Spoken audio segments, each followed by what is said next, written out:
Europe 1. Les 3 infos santé.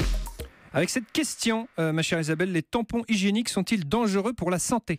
Un documentaire diffusé, comme on dit Thomas, à une heure de grande écoute à la télé, un dossier paru dans Le Monde, le corps médical visiblement s'inquiète devant la recrudescence de cas de choc toxique. Exemple avec Margot, elle a 22 ans, elle est infirmière, elle utilise fréquemment des tampons hygiéniques et il y a 3 ans, elle a failli en mourir. Épuisement brutal, forte fièvre, vomissement, tous les symptômes d'un choc toxique. Aux États-Unis, Lauren Vassen, un mannequin de 24 ans, a été amputé d'une jambe à la suite, elle aussi, d'un choc toxique. Et puis aux États-Unis, on rappelle que le groupe Procter & Gamble avait dû retirer du marché il y a quelques années la marque de tampons Relly, responsable de 600 cas de choc toxique, dont 100 mortels. Alors, quelle est l'importance du risque ? Les explications du docteur Jean-Luc Mergui, gynécologue.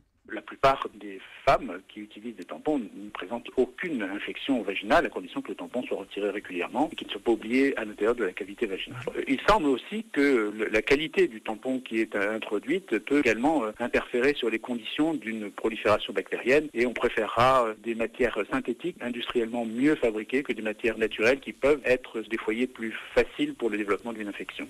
Pour l'instant, en France et contrairement aux États-Unis, aucune mention d'alerte ou de précaution d'emploi ne figure sur les emballages. Allez, 3 conseils de prévention. 1, faut pas le garder plus de 8 heures, c'est important. 2, quand on peut alterner, on alterne, tampons, serviettes hygiéniques. Et troisièmement, on se lave les mains avant et après, ça c'est des bons conseils. Et puis au moindre symptôme, notamment de la fièvre, on consulte.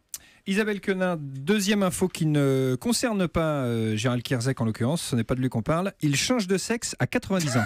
Oui, car selon Parce que lui... j'ai pas 90 ans, c'est ça. Car selon lui, mieux vaut tard que jamais. Il s'appelait Peter Davis, il s'appelle désormais Patricia. Cet ancien militaire de carrière, vétéran Patricia Davis, du coup. Patricia Davis, donc c'est un vétéran de la Seconde Guerre mondiale, marié pendant 63 ans, aura donc attendu 90 ans et le décès de son épouse, il dit qu'elle savait.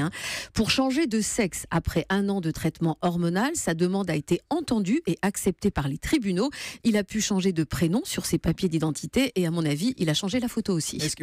Il est heureux ? Est-ce qu'elle est heureuse ? Ah mais elle est très très heureuse. Ah, c'est ça en fait qu'on a envie de savoir. Si Elle est très heureuse dans sa peau.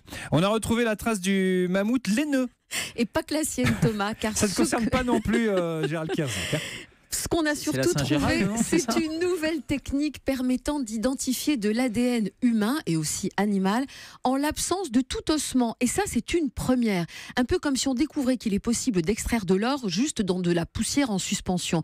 Une technique qui va permettre de comprendre encore mieux notre évolution, aussi bien santé qu'alimentation, par exemple les dents des premiers hominidés. Et puis la première découverte concerne un groupe de 13 néandertaliens, âge et sexe différents, vieux de 49 millions d'années. Alors une famille peut-être, et vous allez me dire Thomas, mais le mammouth laineux dans tout ça, il a été retrouvé pas moins. Normal, il l'avait boulotté. C'est vrai, il l'avait mangé ? Mais oui. Il avait mangé le mammouth. Merci beaucoup ma chère Isabelle.